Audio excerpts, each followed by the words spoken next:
Before we send you solo in the next flight, there are a few final points to cover. We're flying northbound along the Isle of Arran to the southwest of Glasgow, en route to Lochranza Castle. The glide clear rule that we have touched upon a few times already also extends to situations where you wish to cross a stretch of water, as we will do shortly, to cross over the Firth of Clyde to reach the Scottish mainland, before heading over to Glasgow Airport to land. Single-engine aircraft such as our Cessna 152 need to always have the ability to glide back to a safe landing spot in the event of an engine failure, and there is a simple rule of thumb that we can use to work out what altitude will enable us to do this. 1,000 feet of altitude allows us to glide for roughly 1.5 nautical miles. Using our VFR map, we've determined that the stretch of water we need to cross is about 6 nautical miles wide. Therefore, to glide 6 nautical miles, 6 divided by 1.5 is 4, meaning 4,000 feet. This gives a conservative number, as it allows us to glide the entire distance across the water, whereas more accurately, we only need to glide from the actual worst case point, which is halfway across. We'll use the 4,000 feet figure for safety. Take us up to 4,000 feet.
Great, get us stabilised to 4,000 feet and speed back up to 100 knots.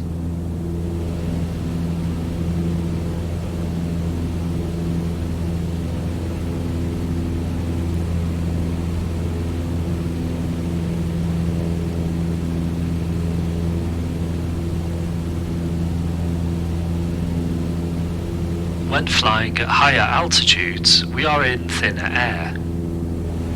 The piston engine runs best at a certain fuel-to-air ratio. We have reduced the air side of the ratio by climbing to a higher altitude. We can adjust the fuel by using the red mixture knob located beside the throttle. The mixture is set to full rich, but now please pull the lever back a small amount to reduce the fuel flow and bring us back towards our optimal fuel-to-air ratio. You will notice an increase in engine RPM as the engine begins to run more efficiently. This improves our fuel economy and also reduces engine rough running and carbon deposits on the spark plugs. When we reach Lochranza Castle, we'll turn right to cross the Firth of Clyde towards Mount Stuart House, located on the eastern coast of the Isle of Bute. Great, now turn to heading 059 to get us on our way to Mount Stuart House.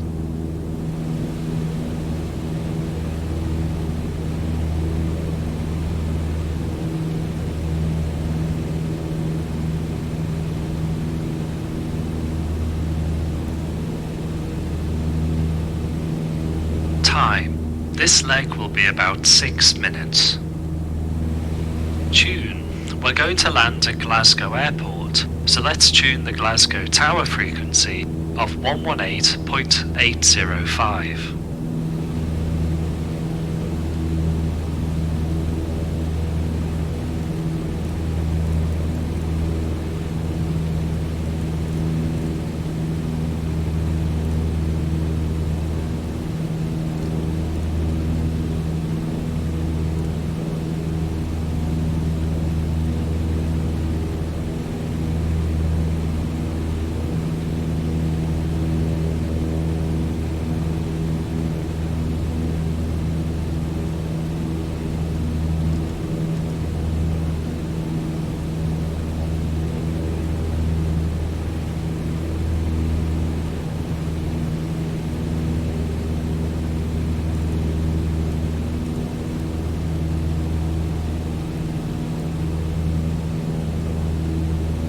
Great, now our radios are ready for when we get nearer to the Glasgow control zone.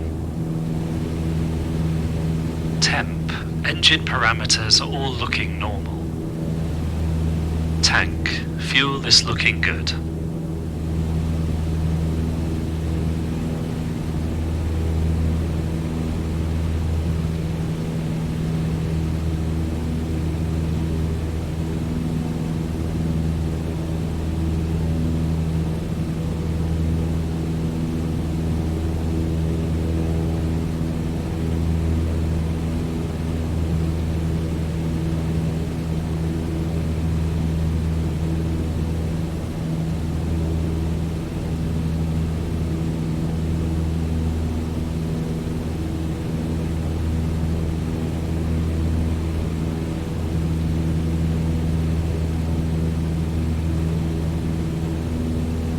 We're on our way to Mount Stuart House, which is on the eastern shore of the Isle of Bute. It's a country house built in the 1870s, surrounded by expansive gardens, and was the first home in Scotland to be supplied with electricity. It may have also had the world's first heated swimming pool in a private home.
getting a good view of the house now. Take us overhead and we'll leave Mount Stewart en route for Inverkip power station.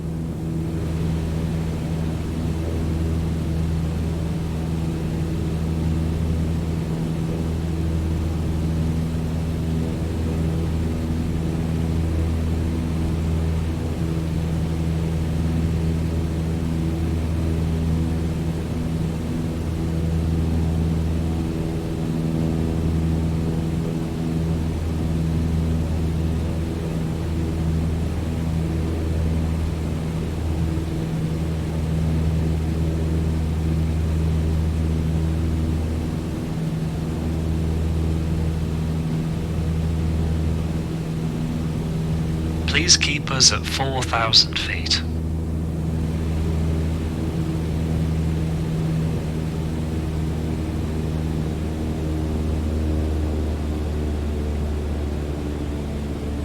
Now turn left to heading 034 towards the site of the disused Inverkip power station. This is where there was a power station, which was in operation until 1988 and featured a nearly 800-foot tall chimney.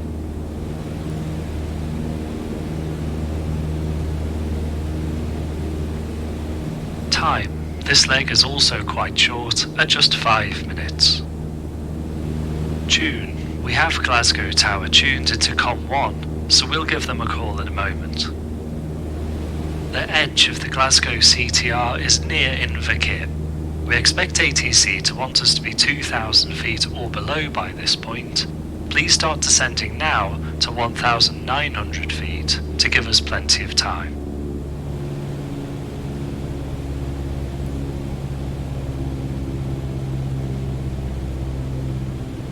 Good, now please manage the descent so that we are below 2,000 feet before we reach Inverkip. Temp, engine looks fine. Tank, fuel is as expected. Alright, let's call Glasgow Tower and request zone entry to land.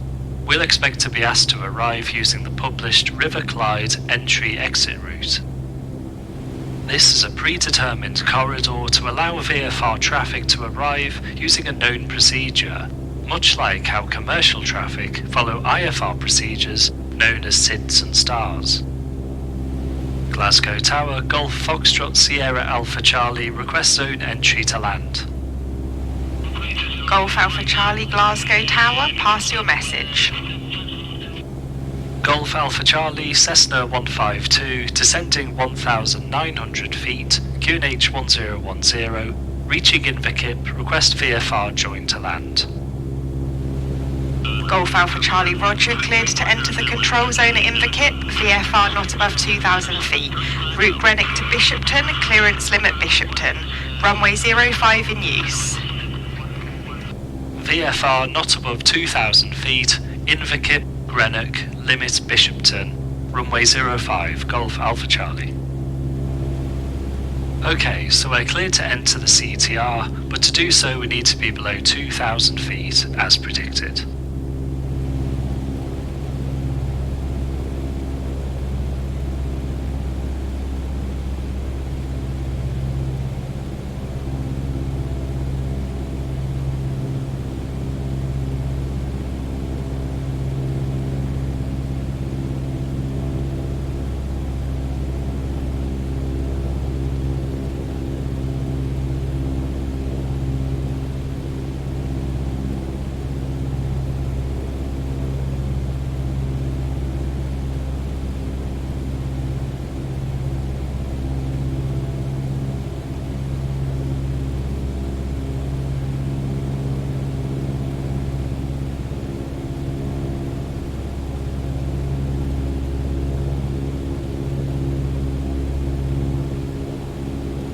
Good, now maintain 1,900 feet as we enter the zone at Inverkip.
As ATC instructed, now please take us to the docks at Greenock, which is the start of the VFR entry procedure for Glasgow.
Now please turn towards Bishopton, which is our clearance limit.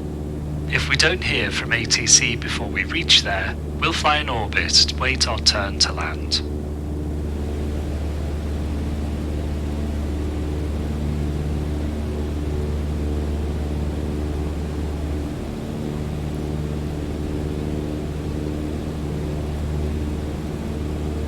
Follow the River Clyde, keeping us to the southern shoreline as this will take us towards Bishopton.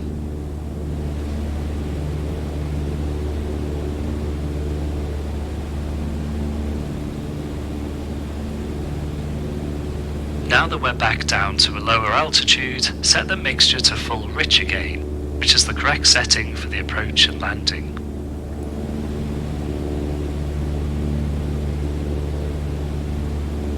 VFR circuits are typically flown at 1,000 feet above airfield level. The elevation of Glasgow Airport is 26 feet, so we will round up and use 1,100 feet as circuit altitude. Please now take us down to 1,100 feet in preparation for the approach.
Great, now we're at a suitable altitude to join the circuit to land. Fly to Bishopton and wait for ATC instructions.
Golf Alpha Charlie joined left base, runway 05. Cleared to land, wind 350 at 8. Left base, cleared to land, runway 05, Golf Alpha Charlie. Alright, bring us in for a landing on runway 05. Come to a stop on the runway.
That's it. You've completed all of the lessons in FS Academy Navigator.